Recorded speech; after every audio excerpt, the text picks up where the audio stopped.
같이 봉독할 하나님 말씀은 열왕기 하 20장 12절부터 21절입니다. 우리 주보에 12장으로 되어 있는데요. 20장입니다. 열왕기 하 20장 12절에서 21절 말씀입니다.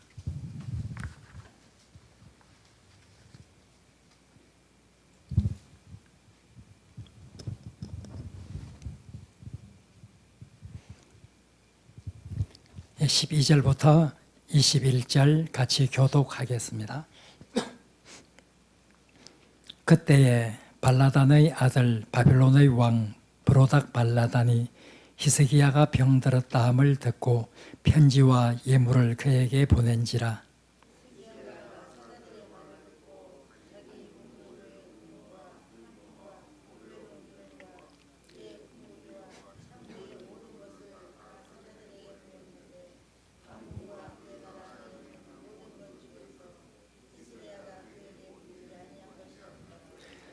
선지자 이사야가 히스기야 왕에게 나와 그에게 이르되 이 사람들이 무슨 말을 하였으며 어디서부터 왕에게 왔나이까? 히스기야가 이르되 먼 지방 바벨론에서 왔나이다 하니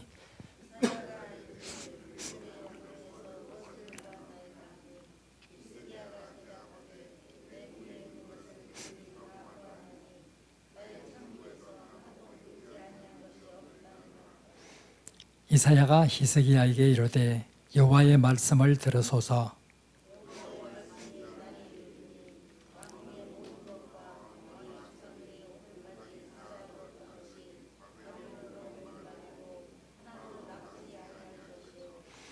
또 왕의 몸에서 날 아들 중에서 사로잡혀 바벨론 왕궁의 환관이 되리라 하셨나이다 하니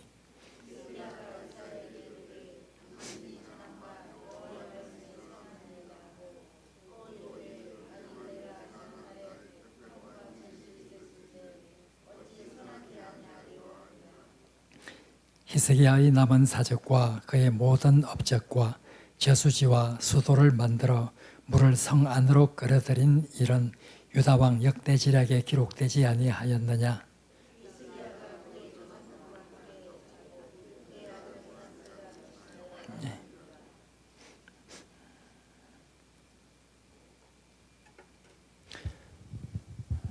오늘 이제 히스기야에 대한 5번째 시간입니다. 오늘 히스기야에 관해서 공부하는 마지막 시간이 되겠습니다. 앞에서 공부한 4번의 히스기야에 대한 성경은 굉장히 히스기야에 대해서 긍정적으로 평가를 하였습니다. 사실 유다의 왕들 중에서 요시야와 함께 히스기야 굉장히 선한 왕으로 그렇게 평가되고 있는 왕이 히스기야입니다. 유다 왕 중에서 요시야, 히스기야, 또 아사, 요사밧 이런 왕들이 참 긍정적으로 성경에서 묘사가 되어 있는데 그런 긍정적인 묘사를 받은 왕 중에 한 사람이 히스기야죠. 자, 지난 4주일 동안 우리가 히스기야에 대해서 공부를 하였습니다. 첫 주와 둘째 주는 히스기야가 왕이 되어서 종교개혁을 단행을 했던 이런 내용을 우리가 보았습니다. 자기 아버지 아하스 왕 때 우상을 만들어 세우고 성소를 더럽힌 이런 많은 일들로부터 성전을 깨끗하게 하고 우상들을 제하고 오직 이스라엘 백성이 하나님을 향해서 온전한 마음을 가지도록 이렇게 노력을 했던 히스기야 왕이었습니다. 그는 유월절도 새롭게 지키고 뿐만 아니라 성전의 여러 가지 직무들, 이런 직무들을 새롭게 해서 바로 성전의 정상적으로 움직일 수 있도록 이런 모든 조처를 다 취합니다. 이렇게 히스기야는 종교개혁을 단행한, 종교개혁하면 요시야 왕을 1차적으로 생각하지만 히스기야 왕도 그만큼 종교개혁을 열정적으로 단행했던 이런 왕이었습니다. 그리고 지난 2주일 동안은 또 종교개혁 외에도 히스기야가 정치를 할 때 얼마나 하나님께 의지하고 하나님의 도움을 받아서 모든 어려운 일을 해결해 나가는가 하는 것을 공부를 하였습니다. 2주 전에는 히스기야가 아수르의 침공을 받고 바로 하나님께 호소하고 하나님의 도움을 통해서 아수르의 침공에서부터 벗어나는 이런 기적적인 일이 일어나는 그런 것을 우리가 살펴보았습니다. 그리고 지난 시간에는 히스기야가 병이 들어서 죽을 수밖에 없는 이런 상황에 있었고 그때에 히스기야가 하나님께 눈물의 기도를 해서 하나님께서 그 기도 들어주시고 바로 히스기야의 생명을 15년 동안 연장을 해준 여기에 대해서 우리가 공부를 하였습니다. 지금까지 히스기야의 모습은 지난 4주 동안 우리가 공부한 히스기야의 모습은 굉장히 긍정적이었습니다. 자기를 철저하게 하나님 앞에서 낮추고 오직 하나님만을 높이고 하나님의 도우심만을 의지해서 살아가는 이런 경건한 왕의 모습이었습니다. 히스기야에 관한 마지막 기록, 오늘 나오는 이 마지막 기록은 지금까지 보았던 히스기야의 모습과는 약간 다른 모습을 보여줍니다. 지금까지 그렇게 긍정적인 이미지를 우리에게 주었던 히스기야는 오늘 읽은 본문에서 부정적인 이런 모습을 우리에게 보여주고 있습니다. 사람이 끝까지 하나님께 충성을 다하고 끝까지 지킨다고 하는 것이 얼마나 어려운 것인가 하는 것을 우리가 잘 알 수 있습니다. 우리가 끝까지 지킨다는 것이 정말 어려운 것입니다. 우리가 하나님께 충성을 다짐했다 할지라도 끝까지 지키는 것이 어렵고 내가 어떤 서약을 했다 할지라도 끝까지 지키는 것이 어렵습니다. 끝까지 지키는 사람, 이런 사람이 바로 정말 하나님의 복을 받는 사람인데 히스기야는 마지막 이 생의 단계에서 부정적인 이런 모습을 우리에게 보여주고 있습니다. 오늘 이 본문은 히스기야가 병들었다고 하는, 그래서 병에서부터 하나님께 기도를 해서 응답을 받고 왕쾌가 되었다고 하는 지난 수요일 날 본 다음에 이어지는 내용입니다. 히스기야가 병들었다는 소식을 바벨론이 들었습니다. 그때의 바벨론 왕은 브로닥 멜라단이었습니다. 우리 오늘 개역 우리 성경에는 그 발라단의 아들 바벨론의 왕 브로닥 발라단이라 이렇게 되어 있습니다. 브로닥 발라단. 그러나 똑같은 이 오늘 읽은 이 사건은 이사야 39장에도 나와 있습니다. 지난 시간에 본 것도 열왕기하에도 나와 있고 이사야에서도 나와 있죠. 히스기야 때 궁중 예언자로 활동을 했던 사람이 이사야 선지자였기 때문에 히스기야에 관한 내용은 이사야서에도 상세하게 나오고 있습니다. 이사야 39장 1절에는 브로닥 발라단이라 이렇게 기록되어 있습니다. 브로닥 발라단, 브로닥 발라단 동일한 인물입니다. 이 바벨론 왕이 히스기야에게 예물을 보내고 친서를 보내서 바로 사절단을 보내게 됩니다. 이 사절단 바로 히스기야에게 도착이 되었습니다. 바벨론이라고 하는 이 나라는 아직까지는 그렇게 강대한 나라는 아니었습니다. 지금은 가장 강대한 나라는 아수르입니다. 아수르가 그 근동지방을 제패하고 있는 이런 시대였고, 이젠 브로닥 발라단이라고 하는 이 사람이 중심이 되어서 일으키는 바벨론이라는 이 나라가 새롭게 세력을 형성해가고 있었습니다. 이 브로닥 발라단 혹은 브로닥 발라단이라고 하는 이 사람은 바로 아수르에 대해서 반기를 들고 힘을 키우기 위해서 바벨론이라고 하는 나라를 세웠죠. 그런데 아수르라고 하는 힘이 워낙 강했기 때문에 아수르 왕 사르곤 2세가 이 브로닥 발라단을 바로 제압을 해서 추방을 했고, 이렇게 브로닥 발라드는 약 10년 정도 망명 생활을 하였습니다. 망명 생활을 하고 난 다음에 다시 복권을 해서 바벨론의 왕으로 일을 하고 있었습니다. 바로 망명 생활을 끝내고 다시 바벨론 왕으로 복귀를 해서 세력을 키워가고자 하던 이런 야심만만한 왕이 브로닥 발라단 혹은 브로닥 발라단이었습니다.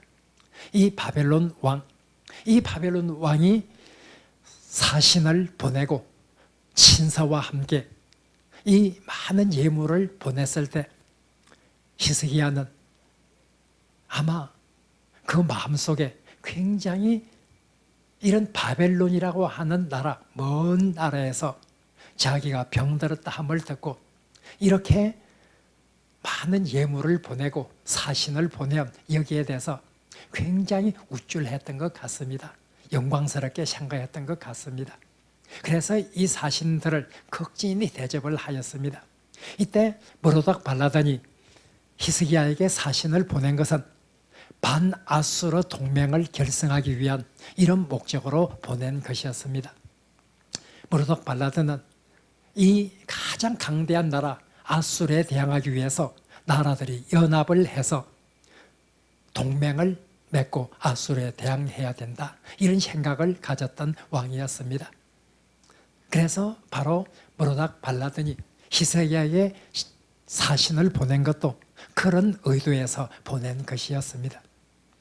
어쨌든 이 히스기야는 이런 브로닥 발라단이 보낸 이 사신을 맞아서 정성을 다해서 그들에게 대접을 합니다. 그들에게 유다의 모든 것을 보여주었습니다. 왕의 보물을 쌓은 창고로부터 궁기고에 이르기까지 모든 창고를 다 열어 보이고 그 나라에 있는 모든 것을 보여주지 않은 것이 하나도 없을 정도로 그 사신들에게 모든 것을 다 보여주었습니다. 아마 왜 이렇게 보여주었을까?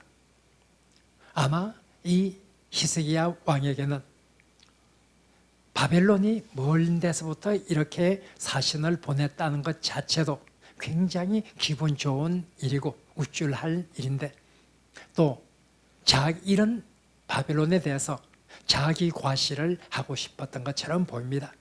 우리나라가 이런 나라다 하면서 병기와 그리고 보물 이런 것들을 보여주면서 유다의 힘 이런 것을 과시하고 싶었던 이런 마음이 있었던 것으로 보입니다. 그래서 그 사신들에게 모든 것을 다 보여주었습니다. 대접을 잘하겠다는 의도도 있지만 바로 이렇게 자기를 과시하고 싶은 이런 마음도 또한 있었던 것처럼 보입니다. 그리고 히스기야의 입장에서 보면 히스기야도 아수르에 대해서 그렇게 좋은 감정을 가지고 있는 왕은 아닙니다.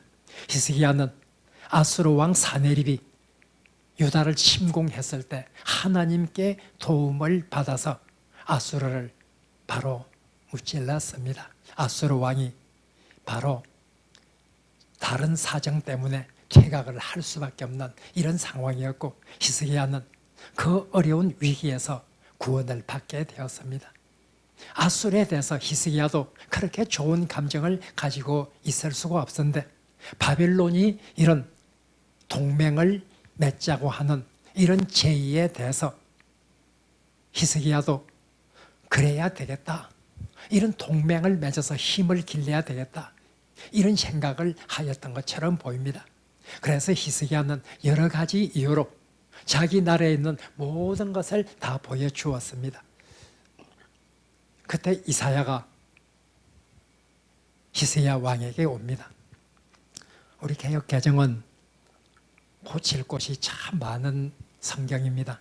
우리 개역 개정은 16절 앞에 히스기야가 죽다 하고 히스기야의 죽음이라고 하는 이런 표제가 붙어 있는데, 사실 15절부터 계속 이어지는 16절 앞에서 한 단락을 끊어서 바로 히스기야의 죽음이라고 하는 이런 표제를 붙이는 것은 굉장히 부적절합니다. 히스기야의 죽음은 마지막 19절, 마지막 20절, 21절에 붙여야 될 히스기야의 죽음이라고 하는 이 표제를 16절 앞에다가 이 표제를 갖다 놓았죠. 굉장히 어색하고 부적절한 이런 것입니다. 어쨌든 바로 이사야가 나타났습니다. 이사야는 몰라서 묻는 것이 아닙니다. 히스기야 왕에게 도대체 당신에게 온 사람이 어디서부터 왔습니까? 히스기야는 자신에게 말합니다. 먼 곳에서, 바벨론이라고 하는 먼 곳에서 온 사신들이다. 먼 곳에서 왔다고 하는 것이 히스기야에게는 오히려 더 우쭐했을 수도 있습니다. 이렇게 먼 곳에서까지 자기에게 사신을 보내고 예물을 보냈다고 하는 이것에 대해서 더 우쭐했을 수도 있겠죠. 먼 곳에서 왔다 하는 것을 강조를 합니다. 이 이스라엘이, 유다가 나중 바벨론에게 멸망할 때 먼 곳에 있는 바벨론에 끌려서 포로로 잡혀갈 때 그 먼 곳에 있는 나라일수록 얼마나 그 포로로 잡혀가는 그 길이 험난하고 얼마나 고난의 상황이 전개되는지를 히스기야는 전혀 알지를 못합니다. 오직 그에게는 먼 데서부터 완 이런 예물을 가지고 온 사신들을 그는 정말 기뻐하고 있습니다. 이사야가 또다시 묻습니다. 그 사람들에게 무엇을 보여주었습니까? 몰라서 묻는 것이 아닙니다. 이미 이사야는 하나님의 말씀을 받고 히스기야 왕에게 나타났습니다. 무엇을 보여주었습니까? 내가 이 나라에 있는 모든 것을 다 보여주어서 내가 보여주지 아니한 것이 하나도 없나이다. 대답을 합니다. 그때 히스기야가 이 하나님의 말씀을 전합니다. 왕이 그렇게 경솔하게 행한 그 일로 인해서 하나님의 징계가 있을 것입니다. 그 징계는 당신이 모든 것을 보여주었던 그 바벨론이라는 나라가 앞으로 유다를 멸망시킬 것입니다. 당신이 모든 것을 보여주었는데 왕궁의 보물창고와 병기고와 이런 모든 것을 보여주었는데 당신이 보여준 창고에 있는 그 모든 것은 다 바벨론 왕이 다 탈취해 갈 것입니다. 하나도 남지 않고 당신이 보여준 것만큼 바벨론 왕은 다 탈취해 갈 것입니다. 당신의 자손들은 아들이라고 번역했는데 꼭 바로 친아들이라고 생각할 필요는 없습니다. 당신의 자손들 중에는 바로 포로로 잡혀가는, 바벨론에게 포로로 잡혀가는 이런 아들들이 있을 것입니다. 우리 개역개정에는 그 아들 중 한 사람인지 몇 사람인지 잘 표현되지 않았습니다. 그러나 이사야 39장 7절에 보면 그것은 복수로서 당신의 아들 중에서 몇몇 아들들이 포로로 잡혀가서 황관이 되는, 즉 내시가 되는 그런 수모를 당하게 될 것입니다. 이렇게 하나님의 바로 예언적인 이런 신탁을 받은 이사야의 말을 전해들은 히스기야. 바로 히스기야는 이렇게 끝까지 지키는데 실패를 하여서 아수르로부터는 구원해 냈지만은 바벨론에게 멸망을 당하는 그런 이유 중에 하나의 원인을 제공하게 되는 이런 왕이 되어버리고 말았습니다.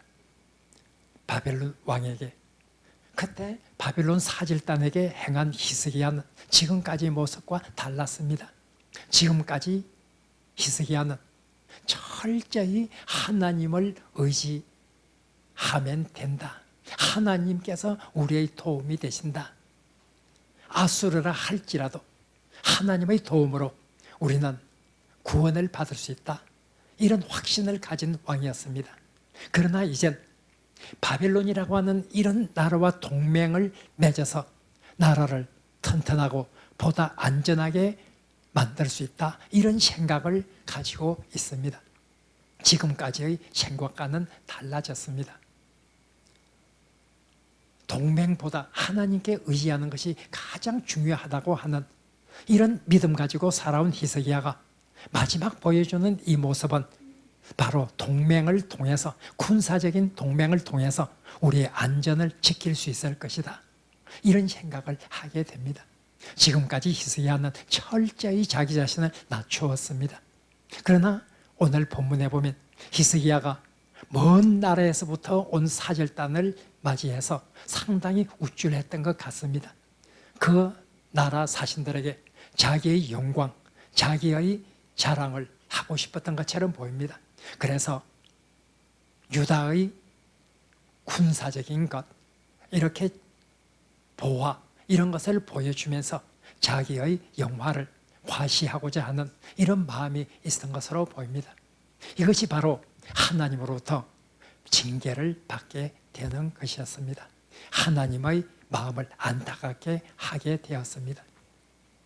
그래서 하나님께서는 히스기야에게 네가 맞은 그 사절단, 그 나라 바벨론에게 유다는 멸망을 당할 것이다. 네가 보여준 모든 것은 다 바벨론에게 탈취물이 되어서 빼앗기질 것이다. 너의 자손들 중에 바벨론의 포로가 되어서 내 씨로 일할 수밖에 없는 이런 처참한 상황이 벌어질 것이다. 이렇게 말을 듣게 되었습니다. 이 말을 들은 히스기야의 태도는 내 자손의 때에 가서 이 나라가 멸망을 당하고 내가 통치하는 기간 동안에는 그런 불행한 일이 일어나지 않겠다고 하는 이 하나님의 말씀에 대해서 히스기야는 그 하나님의 결정이 선합니다. 내 시대에는 안정과 평안이 있을 것입니다. 하나님의 그 결정을 존중을 합니다. 이렇게 고백을 합니다. 여기에 대해서 어떻게 해석을 해야 되는가? 여기에 대해서 두 가지 해석이 있습니다. 어떤 학자는 히스기야가 여기서도 또 굉장히 부정적인 이런 이미지를 보여주고 있다. 자기 자식 때에 가서 어떤 일이 벌어진다 할지라도 내 시대에 평안하면 그것으로서 나는 족하다. 이런 생각을 가지고 있는 그런 모습으로 해석을 하면서 히스기야를 이기적이고 히스기야를 자기 때만 평안하면 되고 후대에 가서 어떤 일이 일어나더라도 그것은 상관할 바가 아니라는 이런 의미로 해석을 하면서 히스기야의 부정적인 이런 모습을 오늘 본문에서 보는 그런 학자들도 있습니다. 그러나 그렇게 보는 학자들보다는 히스기야를 마지막으로 말하는 이 말에 대해서 바로 긍정적으로 해석을 한 학자들이 더 많습니다. 히스기야가 지금 말하고 있는 것은 내 자손의 시대에 가서 이 나라가 멸망을 하게 되겠다. 내 시대에는 그래도 평안함이 있을 것이라고 하는 그것조차도 하나님의 은혜라. 내 시대조차도 하나님의 징벌을 받아서 이렇게 파멸을 당해야 되는 이것이 마땅하지만은 그래도 하나님께서 내가 통치하는 시대만이라도 이렇게 평안을 주시겠다고 했다고 하면 이것도 하나님의 은혜다. 이렇게 생각을 하면서 하나님의 뜻에 대해서 순복을 하는 이런 모습으로 많은 학자들은 해석을 합니다. 따라서 히스기야가 이 선지자 이사야를 통해서 주는 하나님의 징계의 말씀을 듣고 순복하고 그것조차도 하나님의 은혜라 이렇게 생각하는 히스기야에 대해서 바로 긍정적으로 해석을 하는 이런 많은 학자들을 볼 수 있습니다. 우리가 오늘 본문을 보면서 다시 한번 생각하게 됩니다. 끝까지 지킨다고 하는 것이 얼마나 어려운 것인가. 이렇게 위대한 왕 히스기야도 마지막에 이런 실수를 하게 됩니다. 잘못을 저지르게 됩니다. 철저히 하나님께 의지하고 자기를 낮추었던 겸손한 왕 히스기야가 마지막에 잠시 교만해지고 잠시 하나님을 의지하는 것보다 동맹을 의지하고 군사적인 힘을 의지하려고 했던 이런 모습을 보이게 됨으로써 하나님으로부터 징계를 받게 되는 이런 내용을 우리가 보면서 참 끝까지 지키는 것이 얼마나 중요한가 하는 것을 다시 한번 깨닫게 됩니다. 사람이 계산하는 것, 그 사람이 계산하는 것은 언제 어떻게 바뀔지 모릅니다. 히스기야는 지금 바벨론과 동맹을 맺으면 굉장한 이익이 있을 것이라 이렇게 생각을 했습니다. 그러나 바벨론이 결국은 유다를 침공해서 결국은 유다는 바벨론에 의해서 멸망을 당하게 됩니다. 누가 이것을 알았겠습니까? 히스기야는 친아수르 정책을 펴기보다는 반아수르 동맹에 연합하는 것이 좋다고 생각했지만 자기 다음에 히스기야가 죽고 난 다음에 므낫세가 왕이 되었습니다. 12살 때 왕이 되어서 므낫세라고 하는 이 히스기야의 아들은 55년 동안 통치를 합니다. 55년 동안 통치 기간에 이 므낫세는 친아수르 정책을 펼치게 됩니다. 이 므낫세는 히스기야가 제거했던 모든 우상들 이런 것들을 다 다시 살리고 우상을 숭배하는 이런 대표적인 왕으로 꼽히게 됩니다. 므낫세 자기의 아들 때에 이렇게 큰 변화가 될 줄을 히스기야는 어떻게 알았겠습니까? 우리의 미래는 누구도 알 수가 없습니다. 어떻게 될지, 10년 후에 어떻게 될지, 5년 후에 어떻게 될지, 아니 1년 후에 어떻게 될지조차도 우리는 알 수 없는 그런 존재들입니다. 이런 존재일수록 오직 하나님을 의지하는 길이 가장 안전한 길이라고 하는 이런 믿음이 더욱 필요할 수밖에 없을 것입니다. 히스기야는 자기 나름대로 계산을 했지만 히스기야 계산대로 역사는 진행되지를 않았습니다. 히스기야는 바벨론과 동맹을 맺으면 도움이 되겠다고 생각했지만 바로 그 바벨론이 유다를 멸망시키는 이런 나라가 될 줄은 이 히스기야는 결코 생각하지를 못했습니다. 자기 아들 때에 자기가 했던 모든 정책들이 이렇게 뒤집어지는 이런 것을 히스기야는 알지를 못했습니다. 이것이 우리 인간입니다. 이런 인간의 연약한 모습을 생각하면서 언제든지 하나님을 우선적으로 생각하는, 물론 우리가 세상을 살아나가면서 우리의 인간적인 지혜, 인간적인 판단 이런 것을 전부 하지 말라는 것은 결코 아닙니다. 우리는 때로는 치밀한 계산을 해야 합니다. 치밀한 이런 미래에 대한 예측도 해야 합니다. 그러나 그런 것을 하지 말라는 것이 아니라 무엇보다도 하나님께 의지하는 그런 모든 치밀한 계산들, 그것은 언제 착오가 있을지 모르고 언제 뒤집힐지 모르기 때문에 언제든 뒤집히지 않고 언제나 변함없는 하나님을 의지하는 이런 믿음 가운데서 미래도 예측하고 여러 가지 계산도 해보는 이런 태도가 되어야 된다고 하는 것을 성경은 우리들에게 잘 말해주고 있습니다. 바로 오늘 본문을 읽으면서 어떤 상황 가운데서도 하나님에 대한 신앙과 하나님의 도우심, 하나님께 의지하는 이런 믿음을 앞세우고 모든 것을 해나가는 이런 믿음의 사람들, 그렇게 할 때 하나님께서 우리와 함께 해주시고 우리의 삶이 더욱더 풍족한 삶이 될 것이라는 것을 굳게 믿으시면서 하나님의 의지하는 삶, 이런 삶을 사는 하늘의 백성이 되기를 간절히 바랍니다. 말씀을 생각하면서 같이 기도